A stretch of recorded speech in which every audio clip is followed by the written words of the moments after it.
Good morning, I'm Nathan Hager. And I'm Karen Moscow. Here are the stories we're following today. First, lawmakers in Washington may be inching closer to a deal to help avoid a government shutdown at the end of this week. We get the latest from Bloomberg's Amy Morris in the nation's capital. Sources tell Bloomberg the bipartisan Senate bill would extend funding for 4 to 6 weeks, shorter than what Democrats wanted, but could get it through the House. Once it passes the Senate, it goes to the House, where Speaker Kevin McCarthy will face a tough choice on whether to hold a vote at all. So far, McCarthy has not been able to muster enough Republican votes for a rival stopgap measure that would cut spending by 27% and change border policies. Now, if McCarthy does put this Senate bill up for a vote, conservatives have threatened to try to oust him. In Washington, I'm Amy Morris, Bloomberg Radio. All right, Amy, thanks. Well, in addition to negotiations over a possible government shutdown, the auto workers' strike is also making headlines this morning. President Biden is stepping further into the dispute in a highly unusual move, and Bloomberg's Ed Baxter has the story. Biden travels to the Detroit area today to join workers on the UAW picket line. White House spokeswoman Karine Jean-Pierre. He is the most pro-union president in modern times. And says the message is clear. This is a president that's made very, very clear that he believes that corporate profits should lead to a record UAW contract. Now, Donald Trump visits Michigan on Wednesday as the two battle for the blue-collar vote.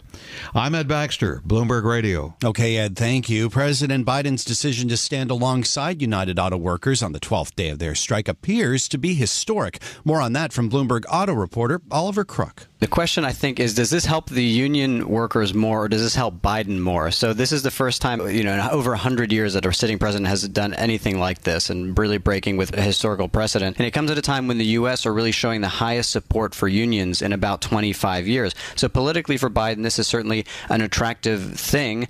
The risk for Biden is that if this goes on longer and longer and longer, the economy starts to suffer, that this is going to be used as ammunition against him. Bloomberg Auto reporter Oliver Crook says the Biden administration has no formal role in the negotiations between the UAW and the automakers.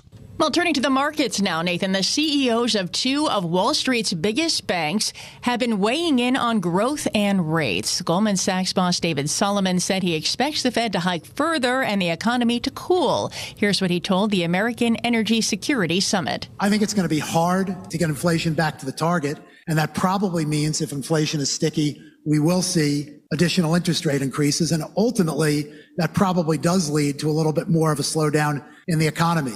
Whether that's a recession or it's just a slowdown, it's hard to say, but it would be unprecedented to go through this type of a tightening cycle and not see us get to a little bit of slower economic growth than what we're seeing right now. And the comments from Solomon come as J.P. Morgan CEO Jamie Dimon says he's not sure if the world is prepared for 7% rates. Speaking to the Times of India, Dimon said that going to that level would be much more painful than getting to 5%. Top Fed officials also speaking about interest rates, Karen. Minneapolis Fed President Neil Kashkari says he expects the central bank will need to raise rates one more time this year. So the economy has continued to exceed expectations in its underlying resilience.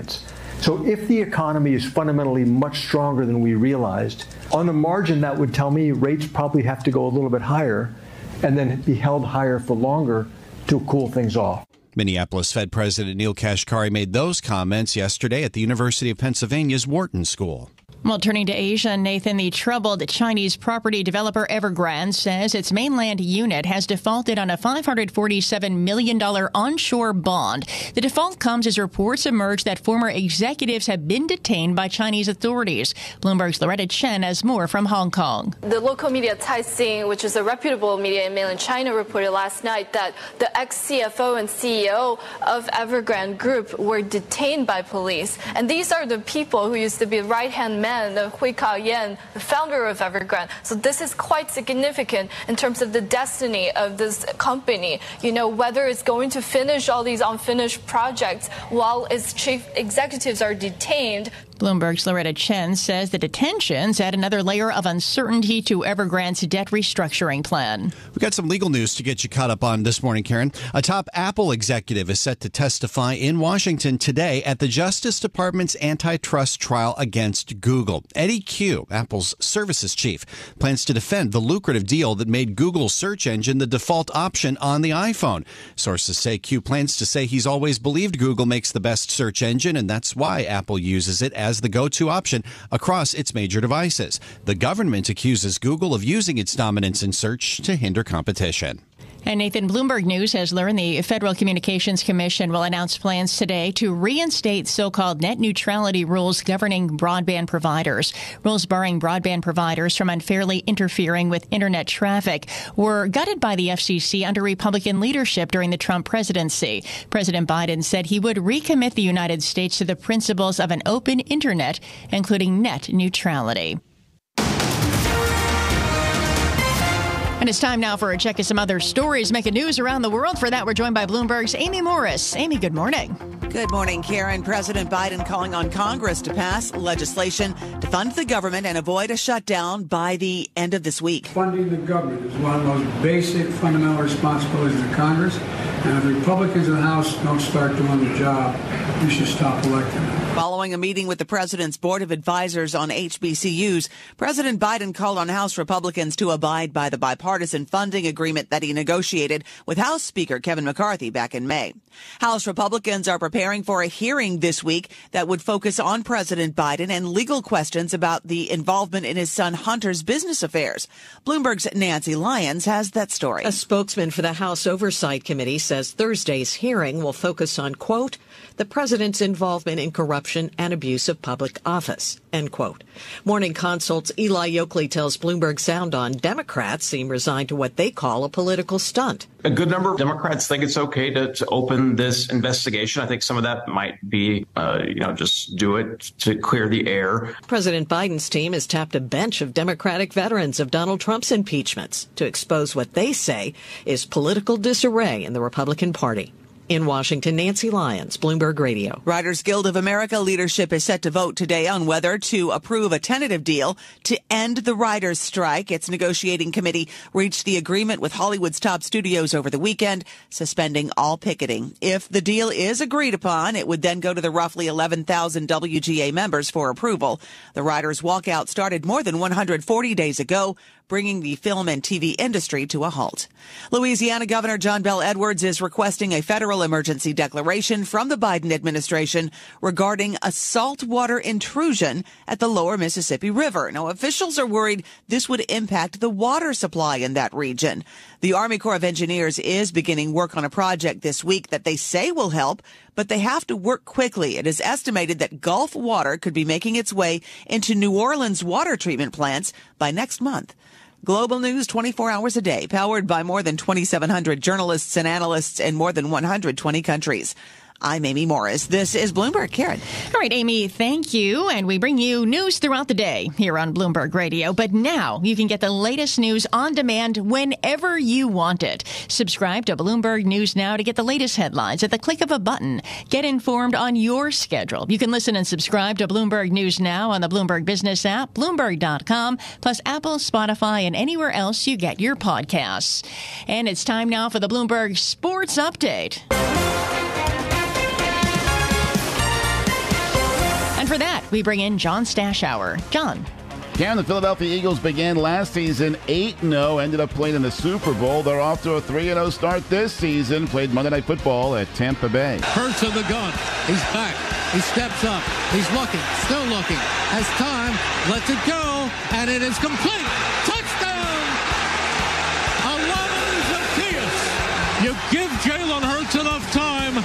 Zacchaeus got open, and Jalen threw a 34-yard strike. WIP Radio in Philly, the call. The Eagles beat the Bucs 25-11. Hurts did have 2 interceptions, but he had that touchdown pass plus a TD run despite playing with flu-like symptoms. The Bengals needed a win. They were 0-2 like they were last year when they ended up in the AFC Championship game. They avoid the 0-3 start. They beat the Rams in Cincinnati 19-16. Injury news, Chargers receiver Mike Williams out for the year, torn ACL. Saints quarterback Derek Carr week to week with a shoulder injury. They have not ruled him out for playing this Sunday. The Raiders quarterback Jimmy Garoppolo in concussion protocol.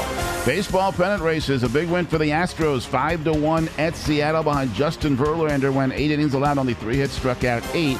Mariners are in that race for a wild card, but they've lost 4 in a row. Texas right now looking like the team that's going to win the AL West. 6th straight win for the Rangers. They hit 4 home runs in a 5-1 victory over the Angels. John Stashower, Bloomberg Sports. From coast to coast, from New York to San Francisco, Boston to Washington, D.C., nationwide on SiriusXM, the Bloomberg Business app, and Bloomberg.com. This is Bloomberg Daybreak.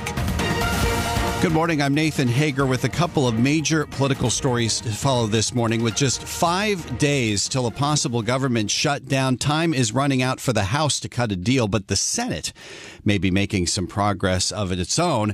Meantime, it is day 12 of the United Auto Workers strike, and today President Biden plans to make some history, becoming apparently the first sitting president to join a picket line. Let's get more on all these stories. We're joined now by Bloomberg News senior editor Bill Ferries. Bill, good morning. Let's start off with the possibility of a government shutdown here. What is going on in the Senate? We focused so much on the infighting in the House. Is there progress to report, though, on the other side of Capitol Hill? Hi, Nathan. Thanks for having me. There is some signs that Republican and Democratic negotiators up on the Senate side are trying to find a way to compromise on a measure that would keep the government open for 4 to 6 weeks from that October 1st deadline. Is still a lot of details to be worked out. We don't know if things like Ukraine spending would be a part of that. But if that can pass through the Senate, then it puts House Speaker McCarthy in a bit of a bind, figuring out whether he holds a vote on that measure, with many of his hard right members still not happy with any kind of an agreement that doesn't look at more border funding and that doesn't look at cutting Ukraine funding.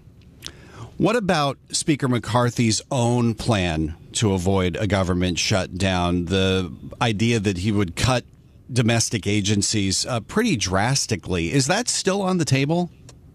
It doesn't look like that's gotten much traction. He's gotten opposition from a lot of sides on that.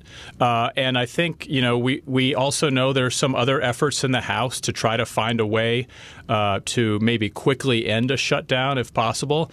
I think as this week progresses, the members are just back. Today, they have, 5 days heading into Saturday with this deadline. I think it's very possible that every single day this week, we're going to hear about new efforts on one side or the other to try to avoid this. As you know, Nathan, from covering this for so many years in Washington, these talks will tend to go till the very last minute. If there's time to use, it gets used. We could very well be talking about a measure that keeps the government open going, getting voted on Friday or Saturday, or talks continuing until that deadline, and then the shutdown begins. While all this talk is going on, we got the warning yesterday from Moody's, the last credit agency that still has the highest possible credit rating for the U.S., warning that if there is a shutdown, it would erode confidence in American governance. Is that the kind of thing that gives lawmakers a kick in the pants to try to get some kind of deal done? I think it's something a lot of lawmakers on both sides would say they know is coming and is not a huge surprise. I don't think that's going to factor into the kind of core group of Republicans who are really kind of holding Kevin McCarthy's feet to the fire on this right now. I don't think that's going to be something that persuades them or that causes a breakthrough in the deal, unless possibly, as I think we saw a little over a decade ago with the shutdown, then you really see the financial markets reacting more strongly. I think markets have been taking it a little bit in stride, but I think as we get closer to Saturday, especially Friday as markets close, we're going to probably see more volatile action in the markets. In the time we have left, Bill, let's talk about President Biden and his plan to join the picket line today. This seems pretty unprecedented, even for a president who's called himself the most pro-union president ever.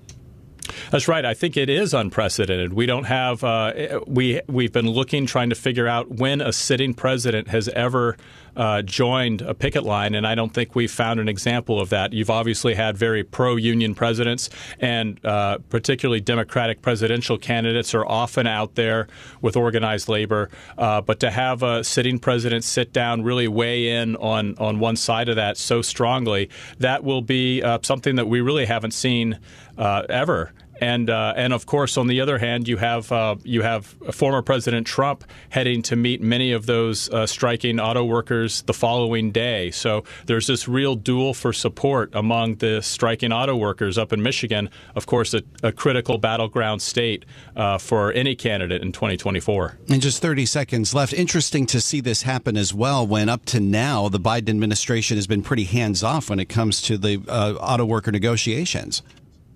That's right. I think, listen, President Trump has had support in the past with a lot of working class voters in Michigan. I think there's some real concern that his appearance could eat into President's support in a critical state. And I think the president wants to show his bona fides as a big supporter of the labor movement. This is Bloomberg Daybreak Today, your morning brief on the stories making news from Wall Street to Washington and beyond. Look for us on your podcast feed at 6 a.m. Eastern each morning on Apple, Spotify, and anywhere else you get your podcasts. You can also listen live each morning starting at 5 a.m. Wall Street time on Bloomberg 1130 in New York, Bloomberg 99.1 in Washington, Bloomberg 106.1 in Boston, and Bloomberg 960 in San Francisco. Our flagship New York station is also available on your Amazon Alexa devices. Just say, Alexa, play Bloomberg 1130. Plus, listen coast to coast on the Bloomberg Business app, Sirius XM Channel 119, the iHeartRadio app, and on Bloomberg.com. I'm Nathan Hager. And I'm Karen Moscow. Join us again tomorrow morning for all the news you need to start your day right here on Bloomberg Daybreak.